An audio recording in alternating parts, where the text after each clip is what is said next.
physically, and I am enjoying the meeting as well as the nice weather in Islamabad. So I would be discussing the long-term suppression of chronic hepatitis B infection. Nothing to disclose. So treatment that we have at this point in time for hepatitis B, we are only able to partially cure hepatitis B. We are able to suppress hepatitis B virus DNA, and we are able to convert hepatitis B E antigen to E antibody in many cases. But unfortunately, we are not able to get rid of hepatitis B surface antigen. We can achieve this only a very small fraction of the cases. The complete cure, which is no cccDNA and no integrants, we are not able to get this with the current treatment. In any case, our goal is to prevent cirrhosis, hepatocellular carcinoma, and death. So as we know, there are different phases of hepatitis B virus infection, and we have hepatitis B uh, immune clearance phase, and then we have the hepatitis B E antigen negative phase, and in both of these phases, ALT is elevated and HPV DNA is elevated. So current guidelines suggest that we should treat both of these phases. We are not treating immune tolerant phase at this point, and we are not treating inactive carriers. So why we want to treat our patients with hepatitis B? Because we want to prevent progressive fibrosis. So what are the risk factors for progressive fibrosis? Male sex, increasing age, metabolic syndrome. If this is there with hepatitis B, then the pace of fibrosis increases. Alcohol consumption, co-infection, the hepatitis C, D, or HIV, and elevated ALT. So these are the all factors that aggravate and accelerate the process of fibrosis in patients with hepatitis B. Other factors that are viral related include HBV DNA and hepatitis B E antigen positivity, and perhaps genotype also matters. So we have anti-cover and tenofovir. We do not use much pegylated interferon because we have genotype D, which responds poorly to pegylated interferon in Pakistan.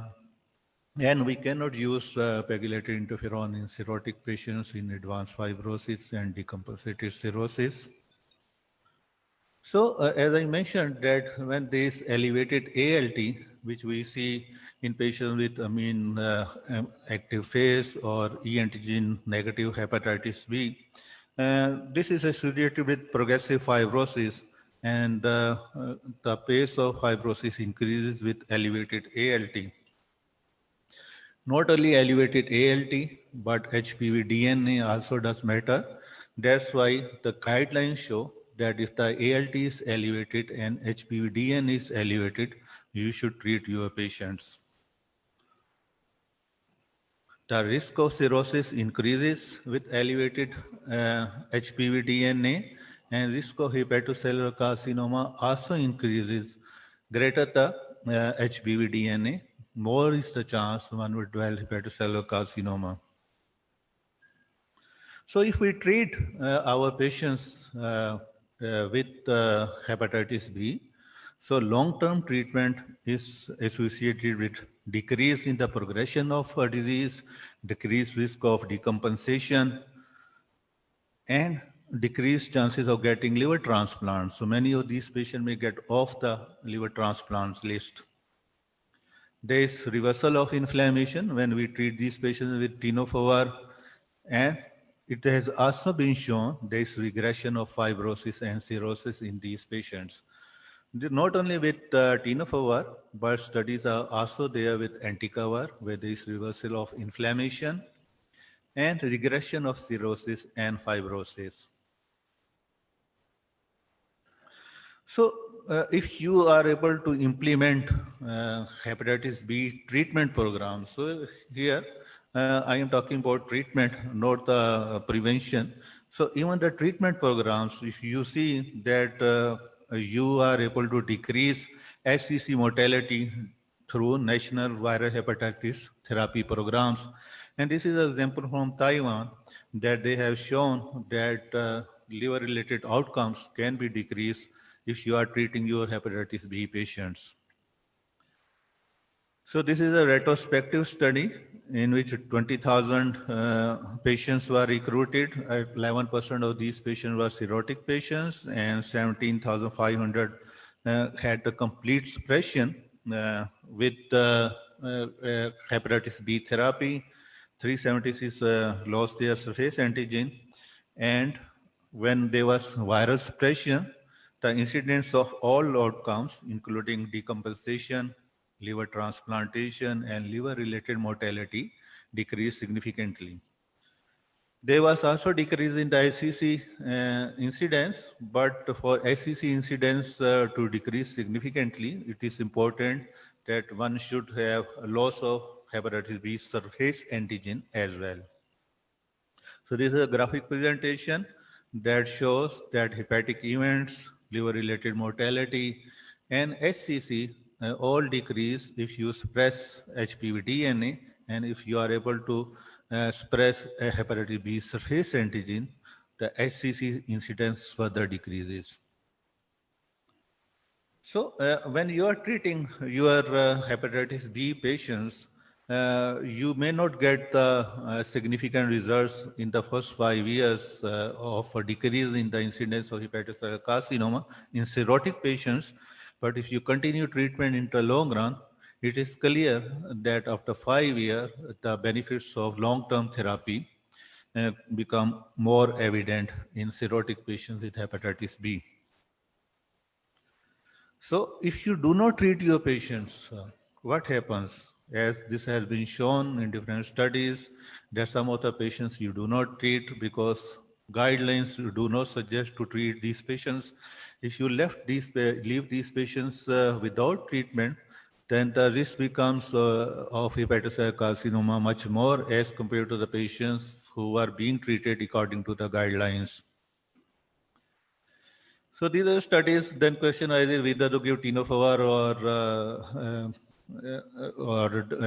or anti-cover. So there was some initial concern that tenofovir suppresses more hepatocellular carcinoma formation as compared to anti-cover.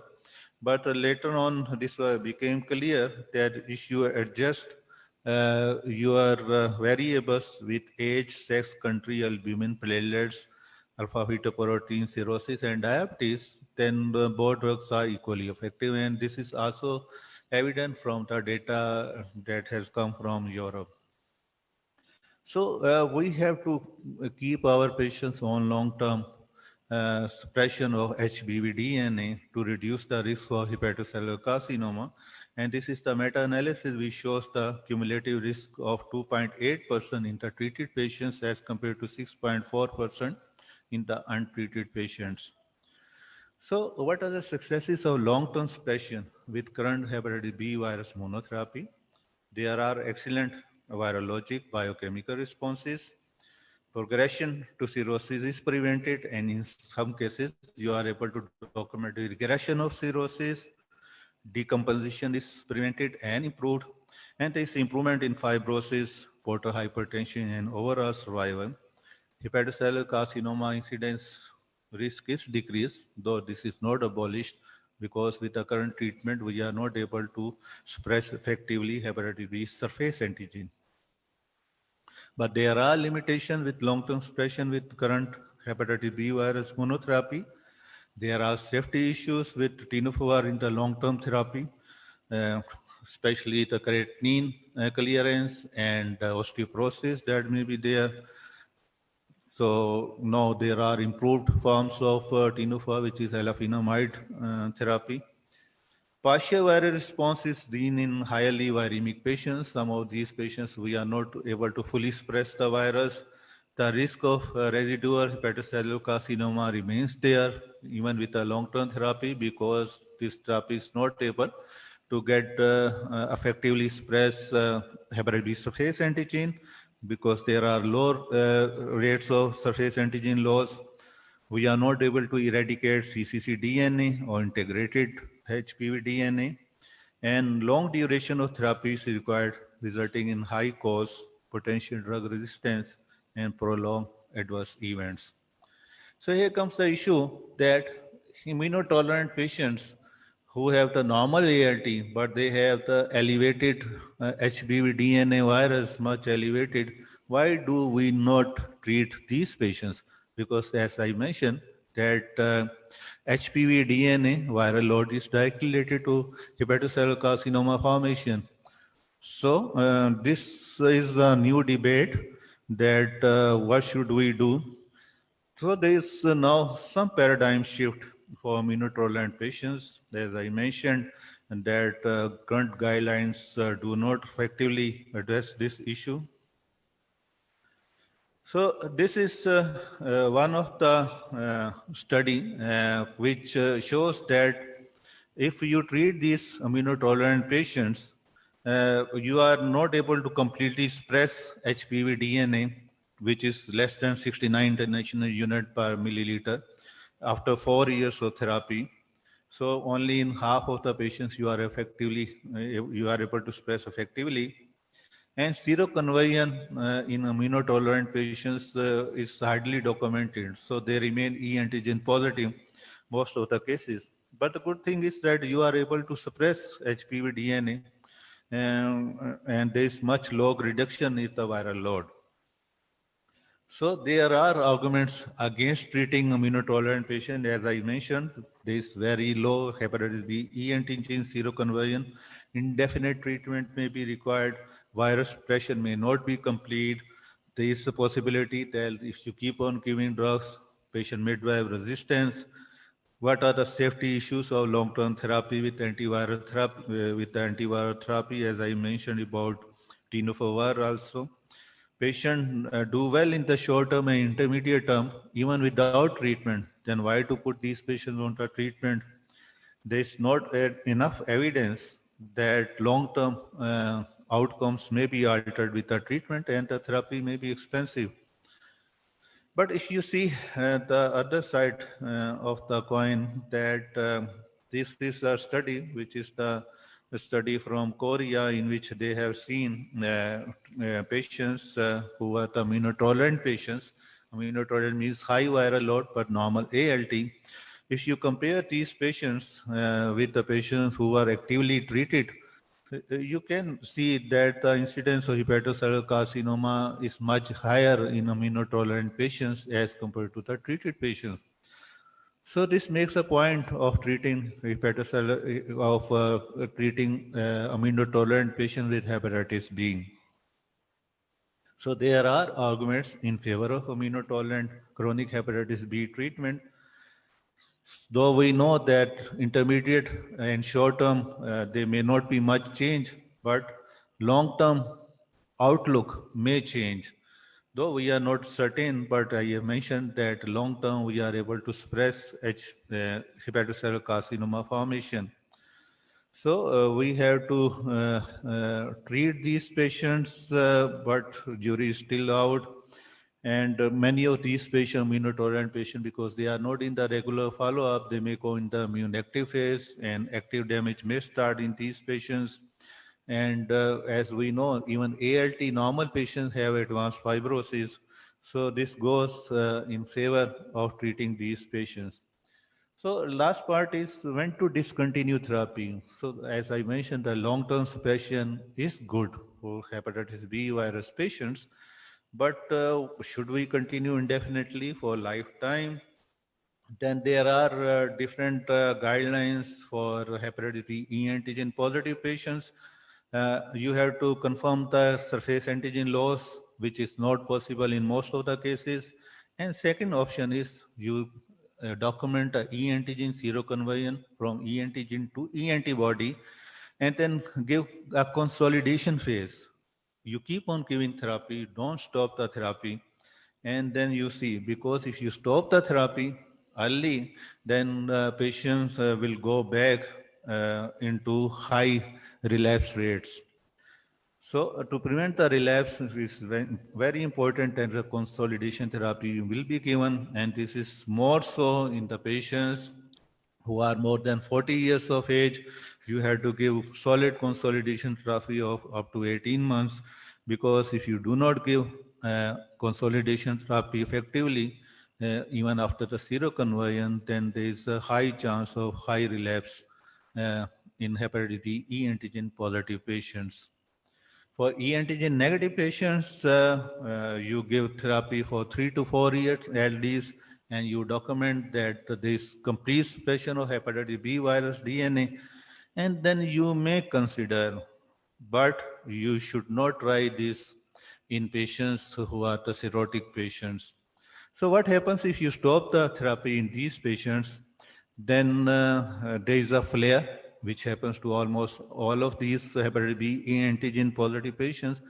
But in many patients, you see that there is an immune control phase, immune system becomes active, and these patients end up with loss of some of these patients with surface antigen, or they become a inactive carrier.